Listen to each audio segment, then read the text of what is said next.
Sadhu, sadhu, sadhu. Namo tassa bhagavato arahato samma sambuddhassa.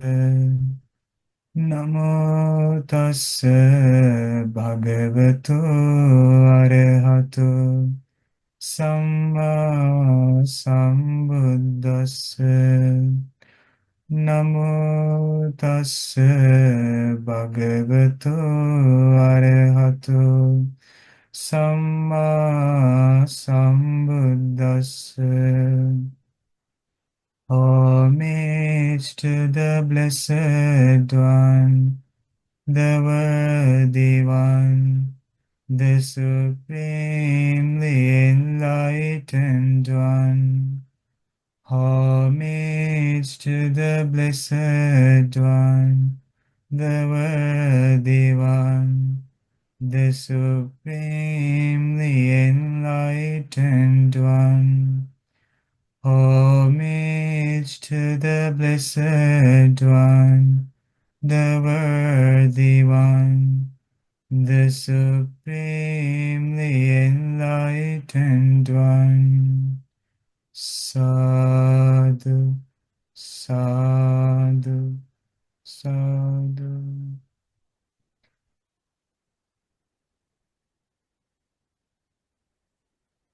Today, my dear friends, we will study the Satipatthana Sutta. I'm going to start this sutta today. So far during our discussions, we try to take some understanding and knowledge about what is the Buddhist perspective on on mindfulness. So today on, we will start to study the Great Discourse, where the Buddha taught about establishments of mindfulness.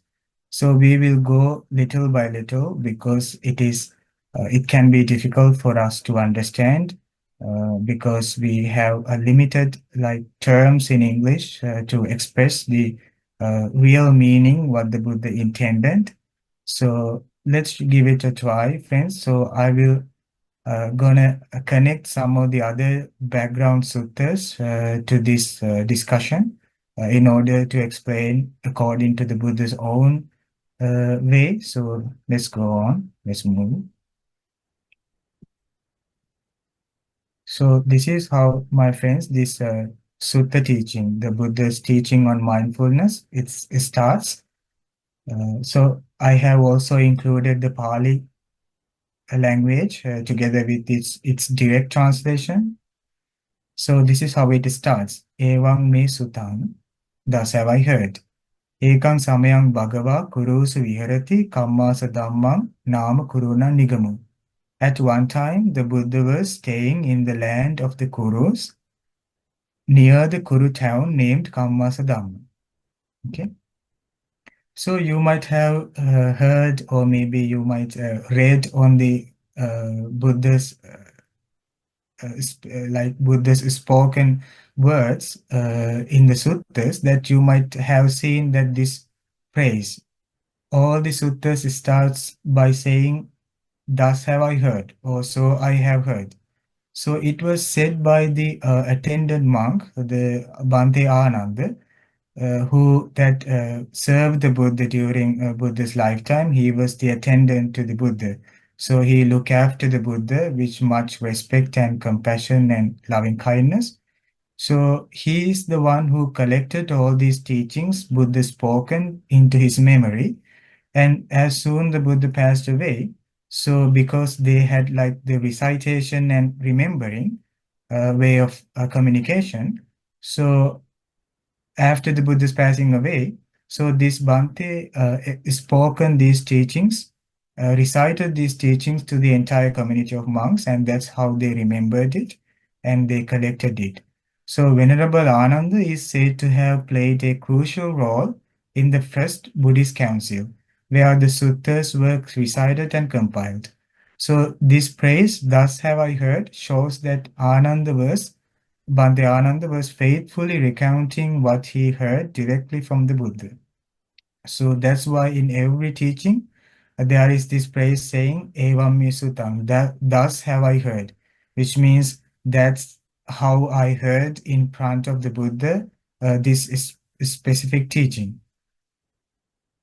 So in that moment, the moment where the Buddha taught about this teaching, the time where the Buddha taught about this mindfulness teaching, he was living in the land of Kurus. So the people inhabited for that land was called Kurus, near the Kuru town named Kammasadam. So the land of Kuru is an ancient kingdom that was located in what is now northern India and parts of modern Haryana and Delhi. The Kuru region is often identified with area around Hastinapur, mentioned in Buddhist texts, and may include portions of the modern states of Uttar Pradesh as well. So I have included two maps. So as you can see, this town was located close by the Himalayan mountain range. So in that particular time, the Buddha was living in that town. So if you can see this picture, friends, this is the exact place where Buddha taught this teaching on mindfulness to the Bhantes. So this is nowadays very limited space. The government is like protecting this place, and it is most like a park. So people used to visit this place. So later on, they built this monument over this place where the Buddha exactly sat down while he was giving this teaching. So we also visited this place, and I remember many years ago, so we visited this place also. So this is where this teaching was expounded. There, the Buddha addressed the monks, thus, bhikkhus, Venerable Sir, they replied, the Blessed One said this. Now, this is the part that we will gonna study today. So let's give it a try to understand what the Buddha is saying. So first, I will read this Pali language. Ekayano ayam bhikkhave maggo sattanang visuddhiya soka pariddavanang samatikkamaya dukkha domanassanang attangamaya nyayassa adhigamaya nibbanassa satchikiriyaya yadidan chattaro satipattanam. What is the meaning of this? Because this is the direct path for the purification of beings, for the surmounting of sorrow and lamentation, for the disappearance of pain and grief, for the attainment of true way, for the realization of Nibbana, namely the four foundations of mindfulness.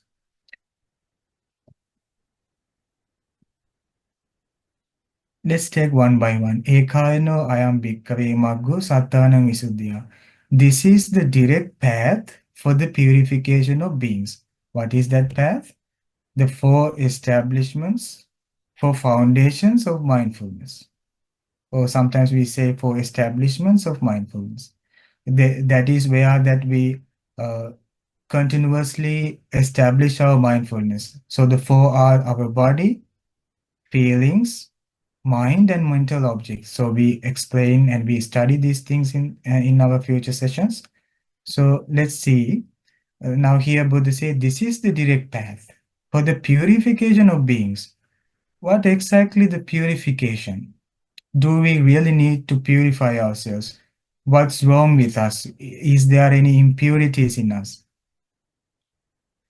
So here I have to share with you this sutta about the wandering, about the samsara. So I'm going to share that one.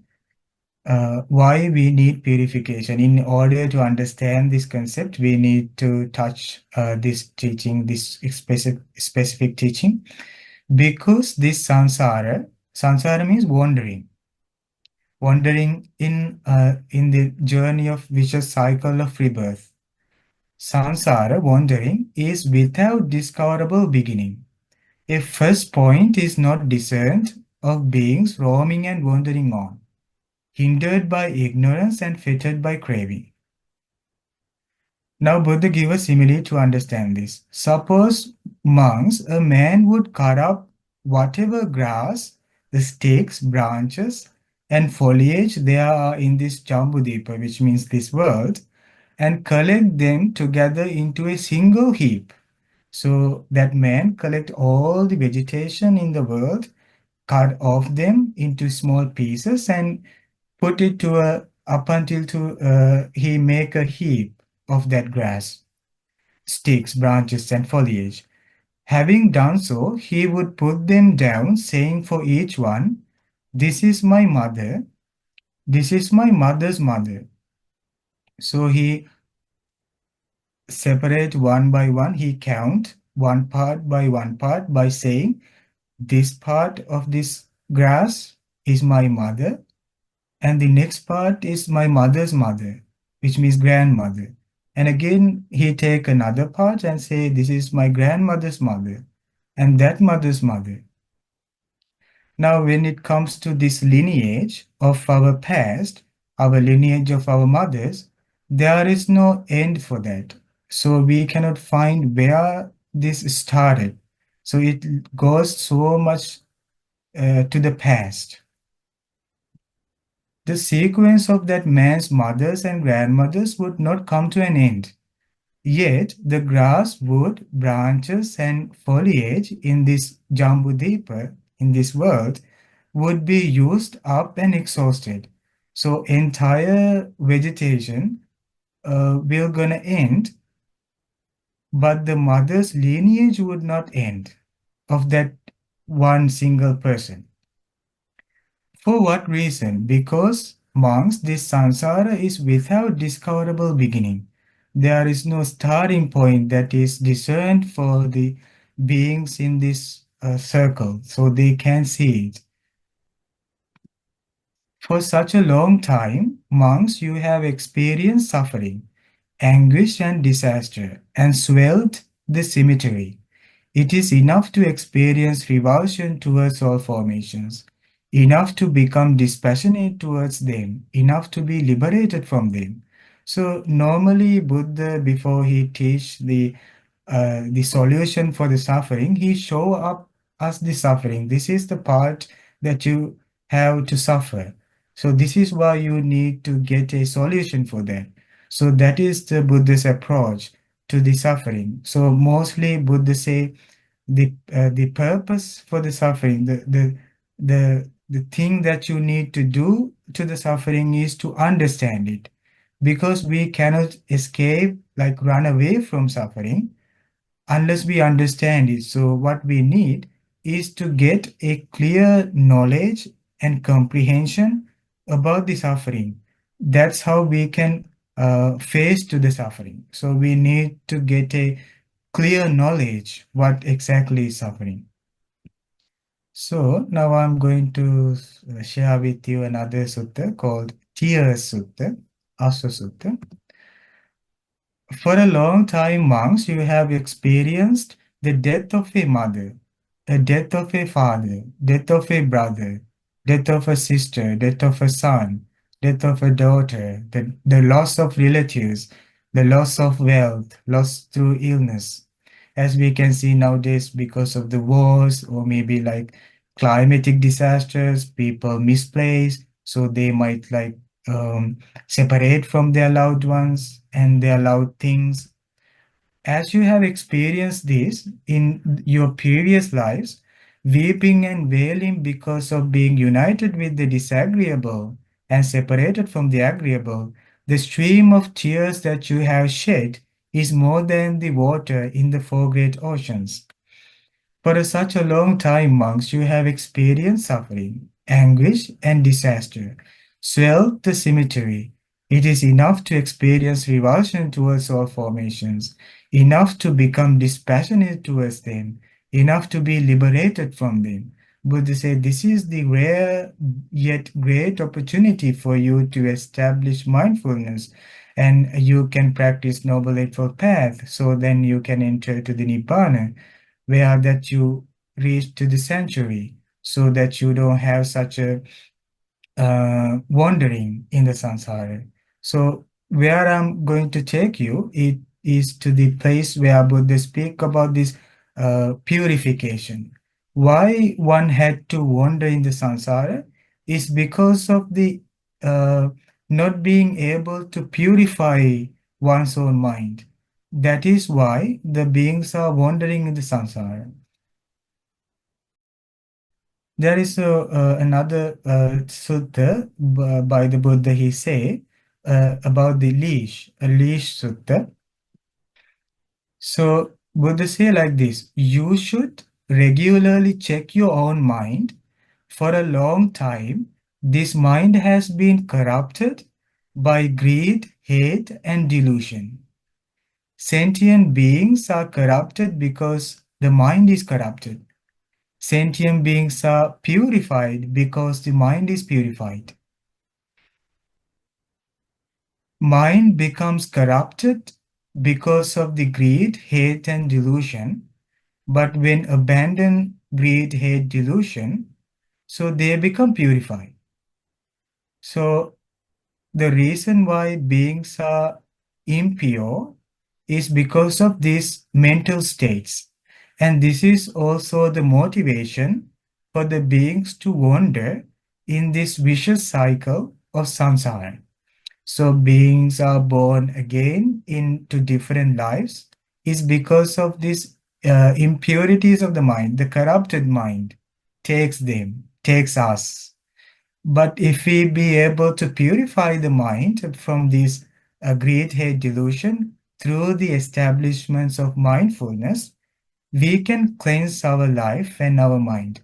So here Buddha say beings are corrupted because of the mind is corrupted.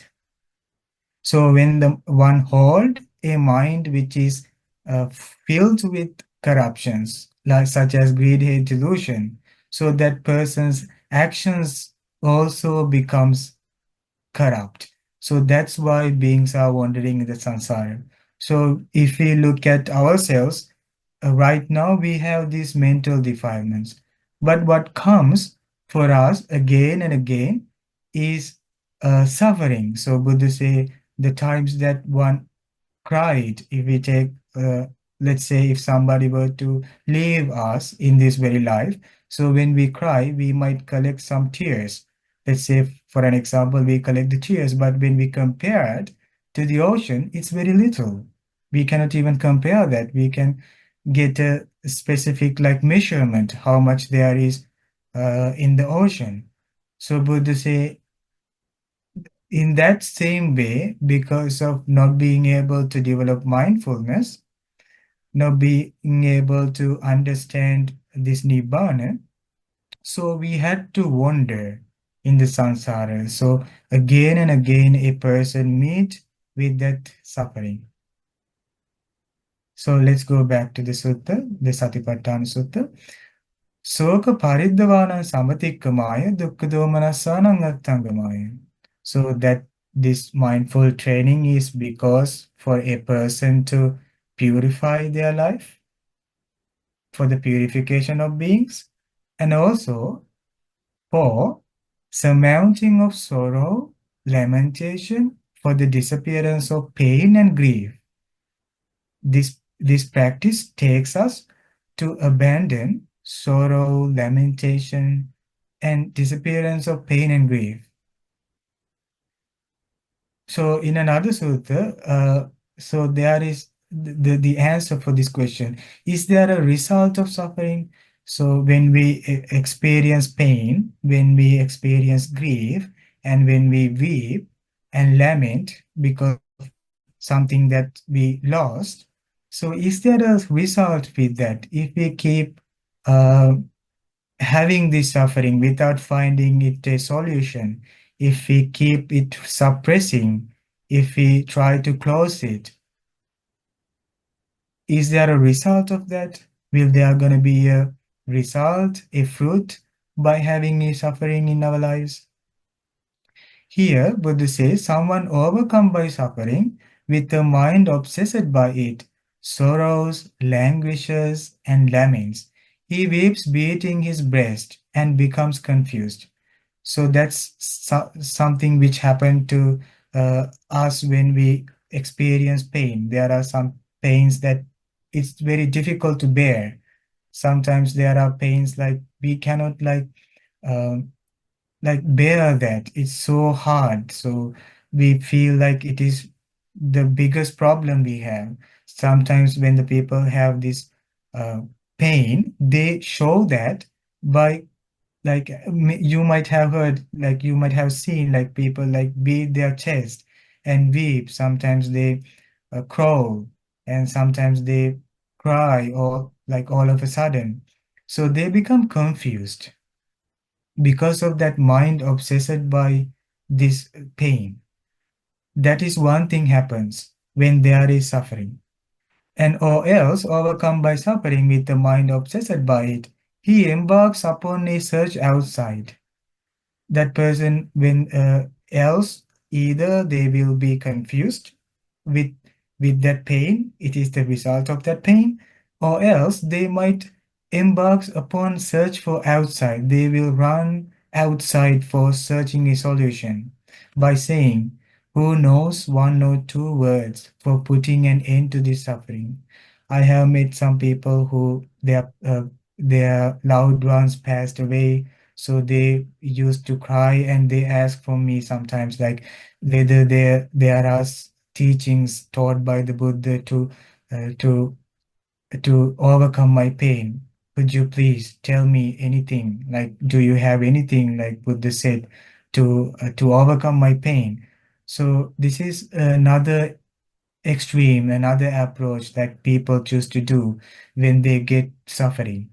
So Buddha say, I say results in suffering, I say results either in confusion or in a search. Else a person become confused and live at home, or else they will start to search outside a solution where there is like if somebody can tell me a word or a two to end this suffering.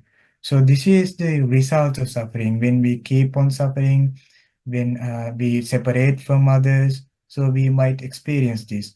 But the mindfulness is helping us and inviting us to find a solution in within. According to the Buddhist teachings, that we have suffering in us and we also have the solution for the suffering in us. So Buddha say, by practicing this practice, you can achieve that solution in within you.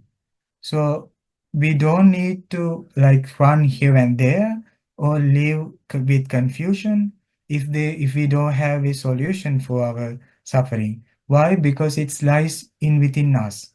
So the Buddha teach that you need to develop mindfulness for the purification of the life, to escape from the rebirth, and also to overcome all the suffering in your life by developing mindfulness. Nyayasa adhigamaya nibbanasa satchikiriyaya. For the attainment of the true way, for the realization of Nibbana. So the Nibbana is the sanctuary, the perfect peace of mind. So where there is no greed, there is no hatred, and there is no delusion. So that person can experience in this very life, while they are living, this state of Nibbana where there is no greed, no hatred, or no delusion. So, for that, practice is establishments of mindfulness. Yadidan Chattaro Satipatthana, namely the four foundations of mindfulness. So, friends, before I'm going to the next part of this sutta. So it is kind of difficult to understand. So I would like to share another sutta to lay the background to understand that part of the sutta. But I will share that next part of the Satipatthana Sutta in the next session, while I'm going to share a different sutta to make that background to understanding the rest of the other mindfulness sutta. So this is about six animals. Okay. Now I'm going to share this. a beautiful sutta. This teaching is about six animals. So here we have a snake, we have a crocodile, we have a dog, jackal, and a bird. And look at this monkey. So we also have a monkey. Okay. Chappanakopama Sutta. This is really interesting. Now Buddha says, suppose monks, a man would catch six animals with different domains and different feeding grounds and tie them by a strong rope. A man catch all these animals, snake, crocodile, a dog, jackal, a bird, and a monkey. And they have their own home, their own domain, and their feeding ground. And this man tie each by a strong rope. They all together tied by a strong rope. So he would catch a snake, a crocodile, a bird, a dog, a jackal, and a monkey, and tie each by a strong rope. One by one, he tied them using a rope. Having done so, he would tie the ropes together with a knot in the middle and release them. Now, these animals have their own feeding grounds, they have their own home, and they have their own dwelling places. For the snake, usually the snake live in the ant hill, crocodile live in the water, bird in the fly in the sky, and a dog in the home or like in the village. Jackals, it is said that those days they lived in the cemeteries because people discard dead bodies into the cemetery. So jackals go to eat these bodies. And the monkey usually lives in the forest. So now these all together binded by each using ropes. So all together, this man put a knot. Now they wanted to go for their own domain places, own dwelling places.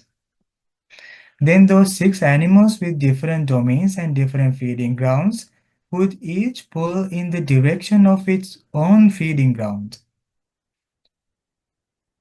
Like here, like anthill, this is a pond, a lake, and this is a dog's house. The snake would pull one way, thinking, let me enter an anthill. So the snake say, he think, let me enter an anthill. I want to escape and enter to an anthill. The crocodile would pull another way, thinking, let me enter the water. The bird would pull another way, thinking, no, no, let me fly up into the sky. The dog would pull another way, thinking, let me enter a village. The jackal would pull another way, thinking, let me enter a charnel ground. The monkey would pull another way, thinking, no, no, let me enter a forest. But can they go? No, because they all tied together and put a knot. That's a bad thing to do for the animals. Now, when these six animals become worn out and fatigued, they would be dominated by the one among them that was strongest. They would submit to it and come under its control. Say that in that particular time the dog is most powerful, so all the rest of the other animals has to follow this dog to the village. Let's say in that particular moment the bird is most powerful, so the bird will fly up unto to the sky and all the animals has to follow to the sky. Let's say the monkey is most powerful, so monkey is going to the jungle, so all the rest of the other animals has to follow because they all bind it together. So too monks, that was the simile. Now Buddha say, what are the animals that we have? Eyes, ears, nose, tongue, body, and the mind. So too monks, when a monk has not developed and cultivated mindfulness directed to the body, this is what happens.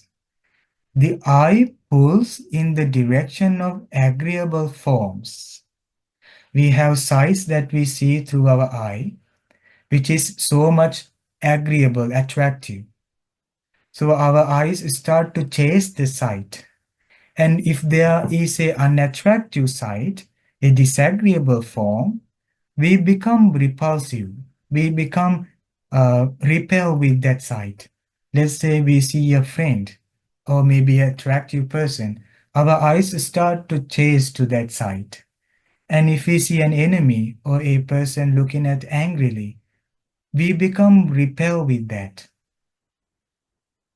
The ear pulls in the direction of agreeable sounds and disagreeable sounds are repulsive. As long as a person speaks to us beautifully, so we become, our eyes start to chase that sound. And if we're receiving disagreeable sounds, we become repelled with that. The nose for the odors, when it is attractive, our nose chase after that. And if we found a unattractive odor, we become repelled with that. Here it says repulsiveness. The tongue pulls in the direction of agreeable taste, and disagreeable tastes are repulsive. So our tongue start to search for tasty food, delicious food. If we receive the untasty thing like disagreeable taste, we become repulsive. This is what happens when there is no mindfulness. It is the immediate reaction is either by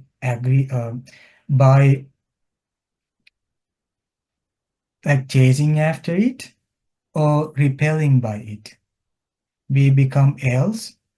Uh, we become like we become addicted to it, or maybe we will like repel with that. The body pulls in the direction of agreeable tactile objects, and disagreeable tactile objects are repulsive. So the mind start to like the body pulls in the direction of agreeable, like body start to search for these agreeable things.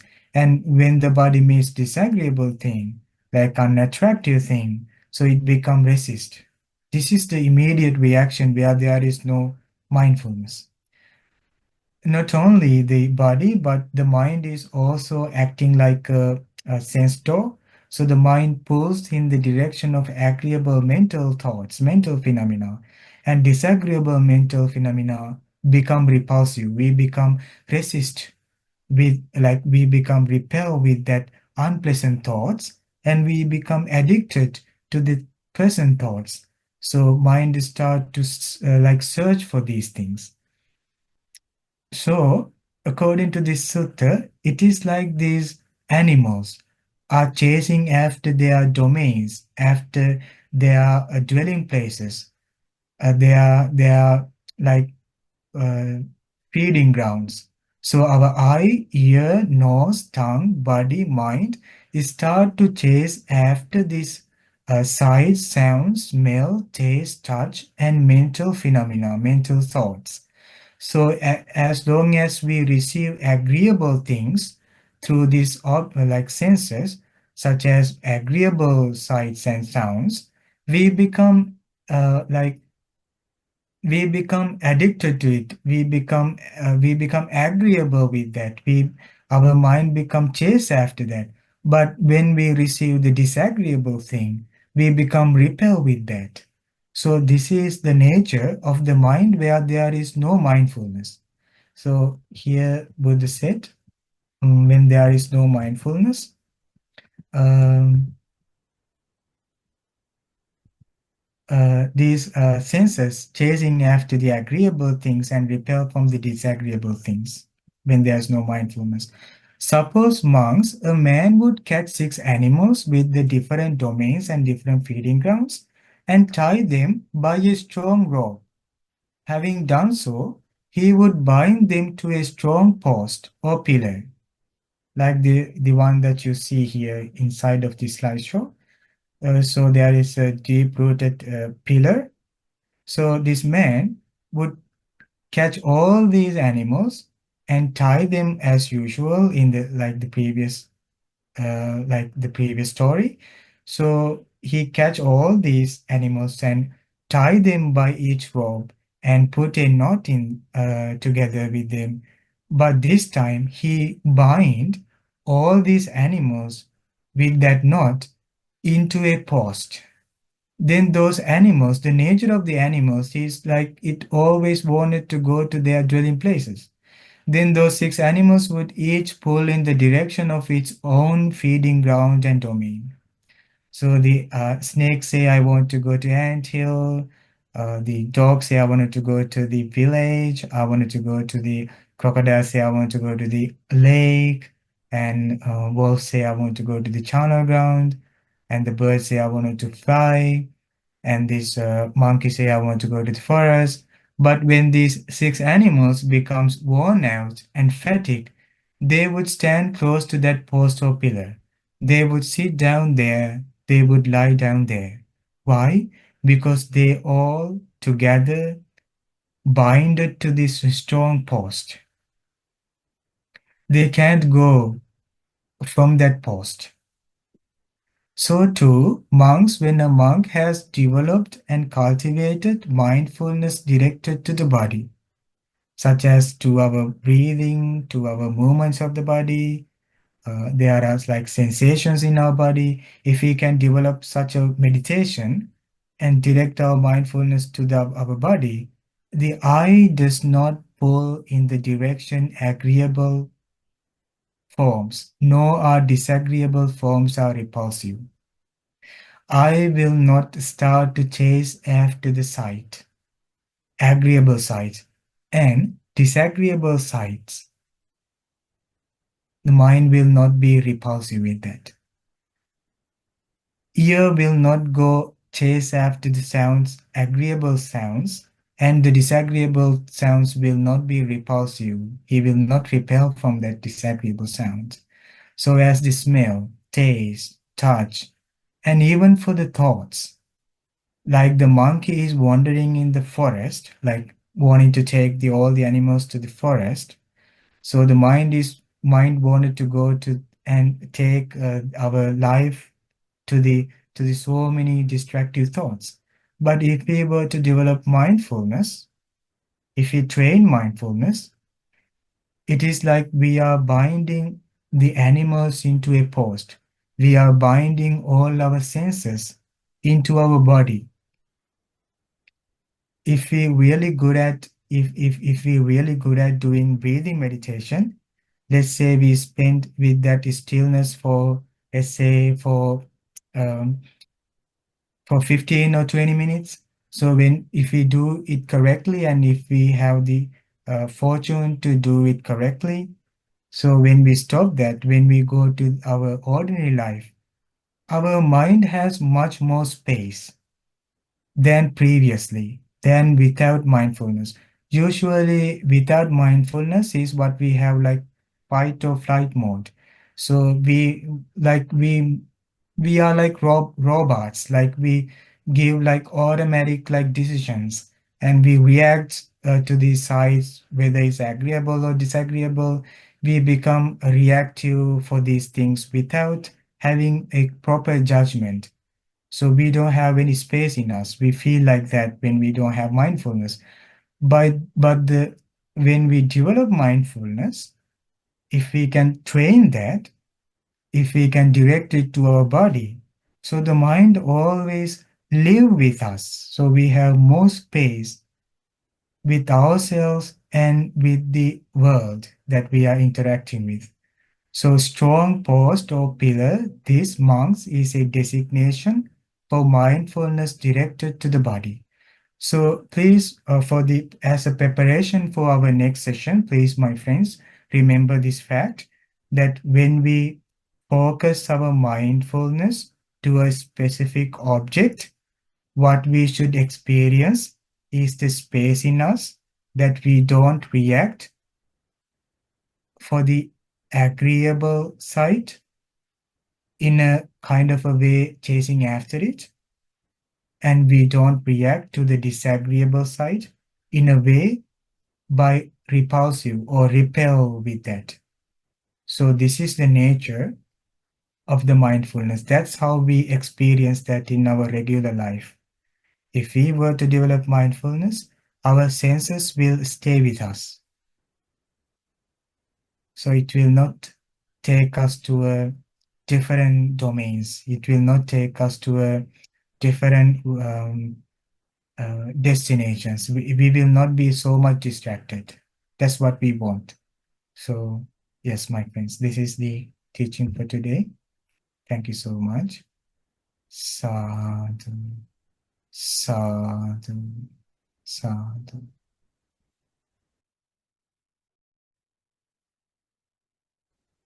If any one of you have a question relating to this teaching that we discussed today, so we have way more to go. We only studied very little part of the sutta. Um, you have two ways you can raise your hand if you have a question, or else you can put it in the chat box. So, yes. Thank you, Bante. That was quite enlightening, actually, because I've been reading a lot about the Buddha's meditations and how to meditate, and I think this gives me a better idea of what I should be looking for. That pillar that you had with the dog, that simile was excellent. Yes, exactly. Yeah, yeah. Yeah, So, yeah, you got the point. Yeah. yeah, I think that's going to be very, very helpful. Yes, yes, Yeah, still have a lot because I do meditate about 15 minutes every day yes, in the mornings.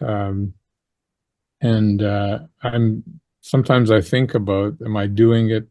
You know, there's a bit of doubt and questioning, am I doing it right? I yes, think this gives me a better foundation, even though I'm reading a lot.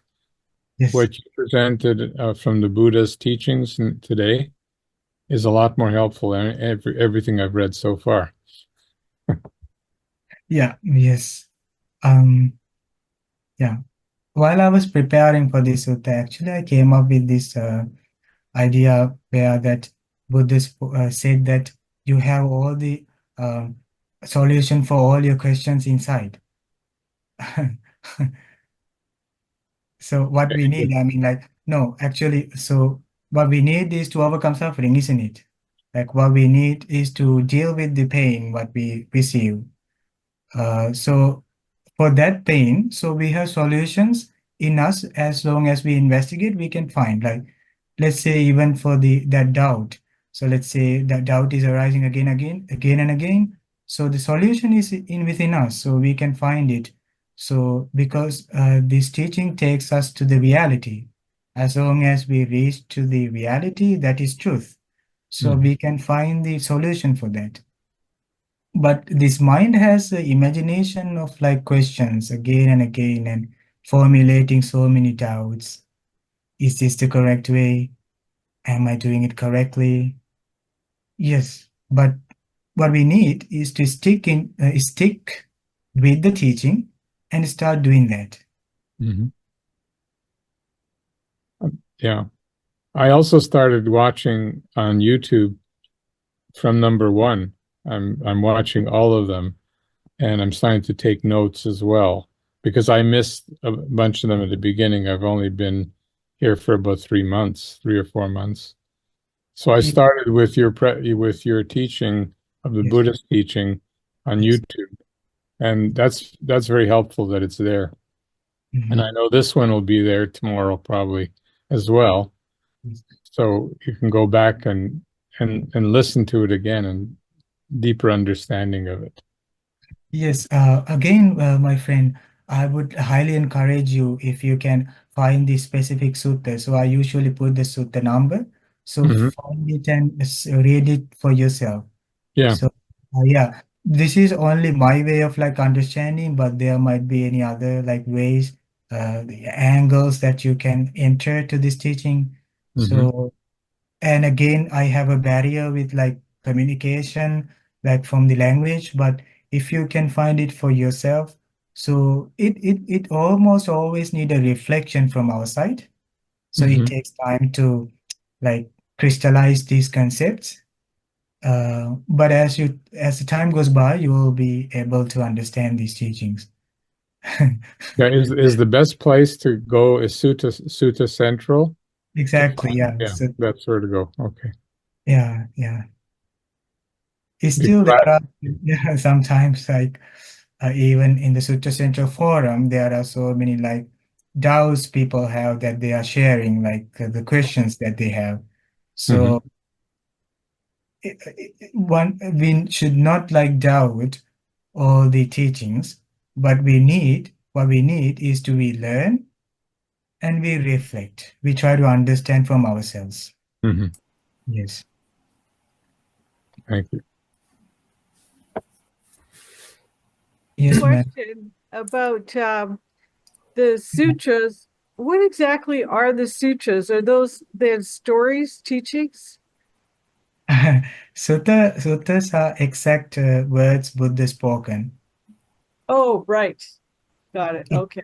coming from the ancient time by generations, with the protection, and that's what people treated as Dhamma and who practice it as a refuge, you know. Right. Yeah, it is much more sacred. It is different from a subject, you know. Like we study from subjects like about the animals in the world, about the planets in the world, about the trees in the world, about the countries. Like we get so many knowledge about the like the world. For that, we don't seek for refuge. We don't usually seek for refuge in these things, subjects that we learn for our ordinary life. But Dhamma, these teachings, we go for refuge in a time that we are in pain. So we can go to this teaching and try to apply that to ourselves. So that can overcome our pain. The suttas are ways that we can understand our life. So different ways that we can understand the truth about our life and find solution for our lives. Yeah. Thank you. Yes. Buddha, Buddha, Bante, I mean, God. Bante, Yes. firstly, it was a very, very good lecture. And of course, the antidote to everything, to all defilements, is Mm. mindfulness, right? That's why we study mindfulness. Yes. I have a question. In your very last sentence or so, a Yes. strong post or pillar is a Yes. designation for mindfulness directed to the body. Yes. Can you elaborate on that, please? Um, uh, I would think it's directed to the mind, no, to the oh, body. yes. Oh, yeah. This is very special point. Yeah. Even though Buddha say four establishments, Buddha only sometimes Buddha speak about the body, only body. It's because it is very obvious. That is to help the other listeners to enter to the mindful training. Let's say all of a sudden I say that be mindful with your feelings. It can be difficult for you because you can't understand it, like because you need some developed mindfulness. But when the Buddha say about establishing mindfulness on body, he talk about like a physical thing. So you Okay. can easily see it's very apparent for you. Form. Yeah, if I tell you like be mindful with about your postures, your movements, your body, it's very clear to you than the feelings. That's why Buddha used to say that this is your first uh, focus to your object that you need to focus mindfulness. But as it goes by, Buddha speak about feelings, mind, mental objects. But you should understand when Buddha speak about body, it is also the feelings are already said. The mental objects are already spoken of, and mental mind is already spoken of. So yeah, does that make sense? Does that answer your question? Mm, kind of. Yes, it does. Thank you. Thank you, Bante. Uh, yeah, yeah. As we go by, we understand these things. Like, do you still like have the questions you had in the first or second session we had? I always have questions. I do read a lot, and of course I'm lucky that I have Buntis here at the monastery that I can talk to. Yeah. I always have my discussions with uh, Bante Vikir Kiddy, and so it's okay. Yeah. Next, we have one more friend, uh, Jocelyn. Okay, Yes. I was just had a comment on the subject that he was talking about. So, Yeah. mindfulness in the body, I was just thinking that well, the body encompasses a lot because, like you were saying earlier, then we're trying to live without delusion, and a lot of the worries that we have mentally and feelings are a part of that delusion. So, if Yeah. we pay attention to the body, then we can start thinking of the feelings as well, the feelings in the body, like, well, what is sadness? My chest feels tight, like my head feels bad, like Oh, being aware of that. Yes. Oh, oh, yeah. That's welcoming. Yeah. That's inviting ones to go to the next level of like observing feelings when they start with the body. Yeah. Yeah. hmm.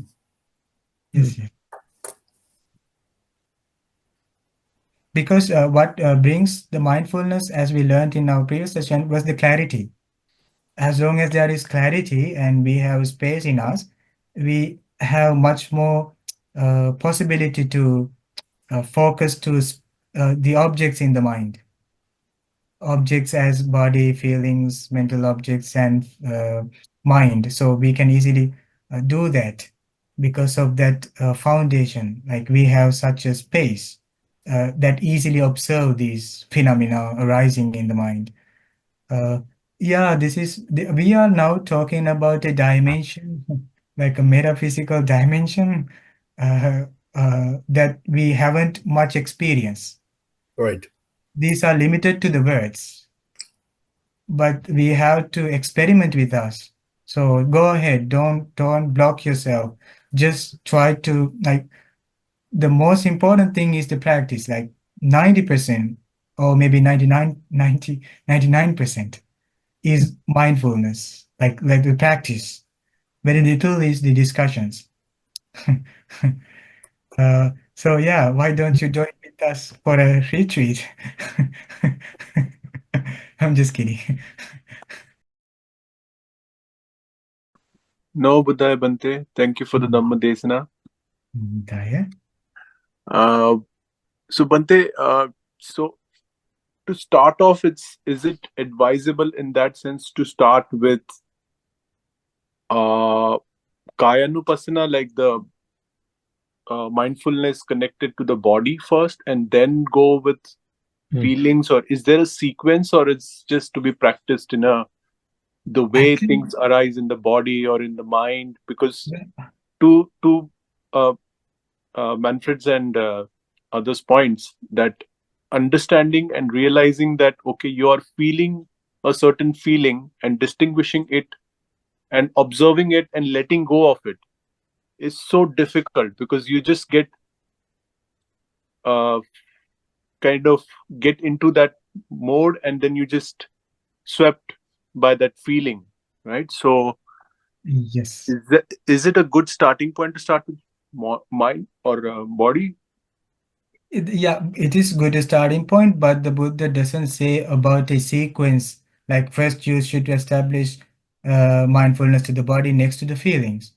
There is no like such a teaching where Buddha say like you should do first body and then feelings, but it is uh, anyone can enter to the mindfulness through all these four doors, so they can enter to this mindful training, but much easier if we start with body. That's why the teachings are mostly focused to the body contemplations first.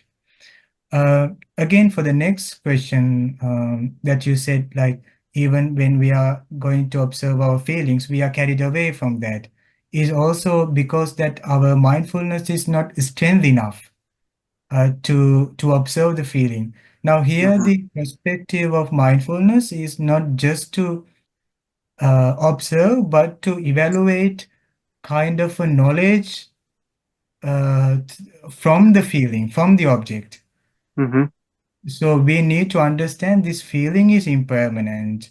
This feeling is unsatisfactory. This feeling is not self. This has conditions undergone to bring this feeling. That's the that's the mindfulness. So not only the attention, not only the observation, but we need to evaluate some knowledge from that object so that our mind naturally detach from that feeling, and that's where you don't carried away from the feeling. Mm-hmm. So what you need is to keep focusing again and again to the feeling up until you increase your strength of your mindfulness. Mm-hmm. Mm-hmm. So will Yeah. it be through meditation or will it be through contemplation as well? Or is it Well, just yeah, yeah, it's a very good question. Like you can start with contemplating uh, mm-hmm. this feeling is impermanent, impermanent, impermanent. So that is kind of like feeding your mind, like Mm-hmm. like asking from your mind to ready that the feeling will be impermanent. So then that will be so good way to handle the feeling Mm-hmm. because you are preparing yourself before you are facing that. But I think to do some uh, practice with the feeling, you need the unbreakable, focused Mm-hmm. feeling so that you can do something with it. Yeah, my friends, don't Okay. be confused. Learn this. Thank you, Bante. Yeah, we'll learn this little by little as we go by. So, yeah, I'm so happy we started the Satipatthana Sutta today. So, we collected lots of merit by listening and by teaching. So, we didn't have any innovations for the our discussion. So, let's share our merits with all the deities, gods, and human beings, or anyone who are in the invisible world. May they rejoice in this merit. May they be able to realize the Four Noble Truths in this Gautama Buddha's dispensation. Sadhu, sadhu, Sadhu, sadhu. sadhu. And next, may all our departed relatives rejoice in this merit. By the power of this merit, may they free from suffering. Sadhu. Sadhu, Sadhu, sadhu, sadhu. sadhu. And next, may our parents, our teachers, and your loved ones, your children, husband, wife, your grandchildren, parents, may they rejoice in our merits. May they have long life, healthy, beauty, and may they have great success in their dreams. And by the power of this merit, may they soon uh, be able to attain the peace of mind. So, Sadhu, Sadhu, sadhu, sadhu. sadhu. and finally, all my friends join with me to this discussion. Rejoice in this merit. May you have a long life, healthy life, wealthy life, and may you have all your dreams come true. And by the power of this merit, may you have a great success in your practices.